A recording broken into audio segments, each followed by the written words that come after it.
نحمده ونصلي على رسوله الكريم اما بعد فاعوذ بالله من الشيطان الرجيم بسم الله الرحمن الرحيم رب اشرح لي صدري ويسر لي امري واحلل عقدة من لساني يفقهوا قولي۔ بہت سے لوگ پوچھتے ہیں کہ اچھا کس پہ قربانی لازم ہے، کون قربانی کرے، اور پھر عموماً یہ بتایا جاتا ہے کہ جو صاحب نصاب ہے، جس پہ زکوٰۃ ہے، وہ قربانی کرے۔ لیکن ہم دیکھتے ہیں کہ اللہ کے رسول صلی اللہ علیہ وسلم تو کبھی بھی صاحب نصاب نہیں ہوئے، ان کے ہاں تو کبھی بھی اتنا مال جمع نہیں ہوا کہ آپ اس میں سے زکوٰۃ نکالیں یا کچھ اور۔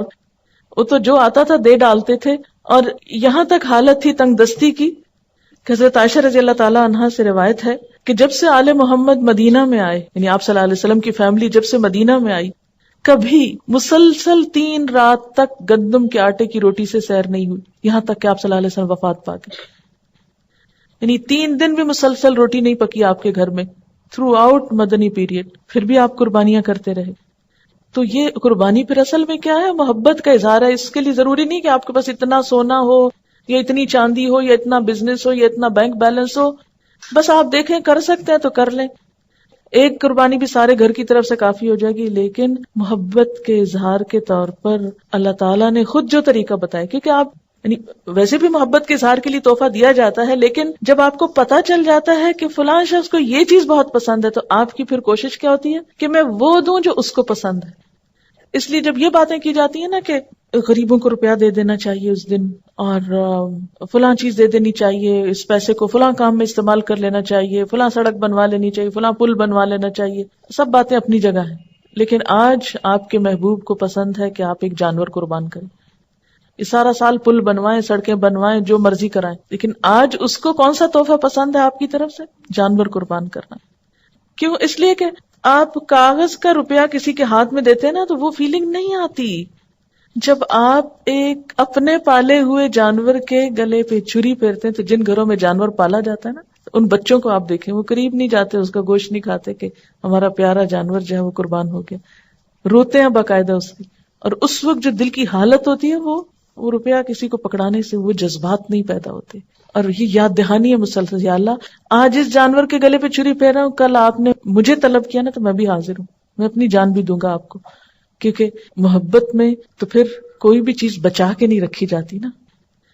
آپ صلی اللہ علیہ وسلم 10 سال مدینہ میں رہے اور ہر سال قربانی کی، اسی لیے آپ نے فرمایا، ابو داؤد کی روایت ہے، اے لوگو، بے شک ہر گھر والوں کے ذمے ہر سال قربانی ضروری، ان علی کل اہل بیت فی کل عام اضحیہ۔ اب یہ الگ بات ہے کہ اگر بالکل پیسے نہیں ہیں اور مطلب نہیں کرنے کے قابل ایک بھی، تو کوئی بات نہیں، کیونکہ بہت لوگ بہت ہی غریب ہوتے ہیں۔ قربانی دراصل محبت کے اظہار کی ایک علامت ہے، اور اس کے لیے بہت زیادہ فقہی مسئلوں میں پڑھنا، اس پہ جائز ہے اس پہ ناجائز ہے، یہ کرے یا نہ کرے، وہ کرے یا نہ کرے، بہت کچھ پوچھنے کی ضرورت نہیں۔ اپنے آپ کو ٹٹولیں، دیکھیں کیا دے سکتے ہیں کیا نہیں دے سکتے، اور کر لیں جو کر سکتے ہیں، نہیں کر سکتے تو آئندہ کے لیے کوئی ترتیب سوچیں اسی طرح کی کہ جس سے آپ کچھ کر سکیں۔ اور اگر کوئی وسعت کے باوجود قربانی نہ کر سکے تو اس کے بارے میں کیا فرمایا کہ جسے قربانی کرنے کی وسعت اور طاقت ہو اور وہ قربانی نہ کرے، وہ مسلمانوں کی عیدگاہ میں حاضر نہ ہو۔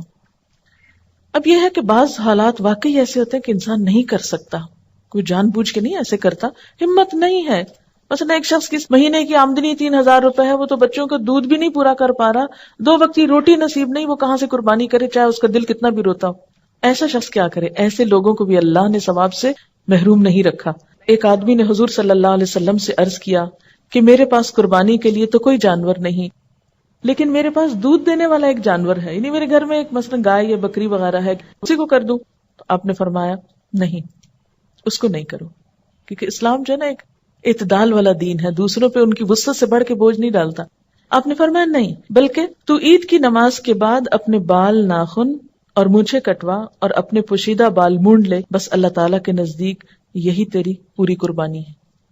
اسی لیے ہمیں کیا حکم دیا گیا ہے کہ ذوالحج کا چاند نظر آنے کے بعد نہ ناخن کاٹے جائیں، نہ بال کاٹے جائیں، نہ ہی شیو کی جائے، اور نہ ہی بال اکھاڑے جائیں، نو ویکسنگ، نو تھریڈنگ، نو پلکنگ۔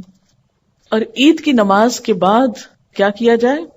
کیونکہ عام طور پر تو کیا ہوتا ہے، عید کی تیاری میں لوگ اپنے آپ کو سنوارتے بناتے ہیں، بچوں کے بال کٹوائے جاتے ہیں، حجامت کروائی جاتی ہے، لیکن اس عید کے موقع پر عید سے پہلے کچھ نہیں کرنا۔ عید کی نماز کے بعد جب دوسرے لوگ جانور کاٹ رہے ہوں گے تو آپ کے پاس جانور کاٹنے کو نہیں تو اپنے ناخن کاٹ لیجئے، یہی آپ کی قربانی ہو گئی.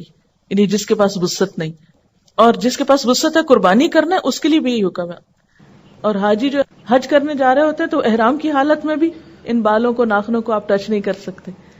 تو اس طرح حج والے اور قربانی والے اور بغیر قربانی والے سب ایک چیز میں تو شریک ہو سکتے ہیں نا. یعنی اللہ تعالیٰ ہر ایک کو نیکی کا موقع دیتا ہے.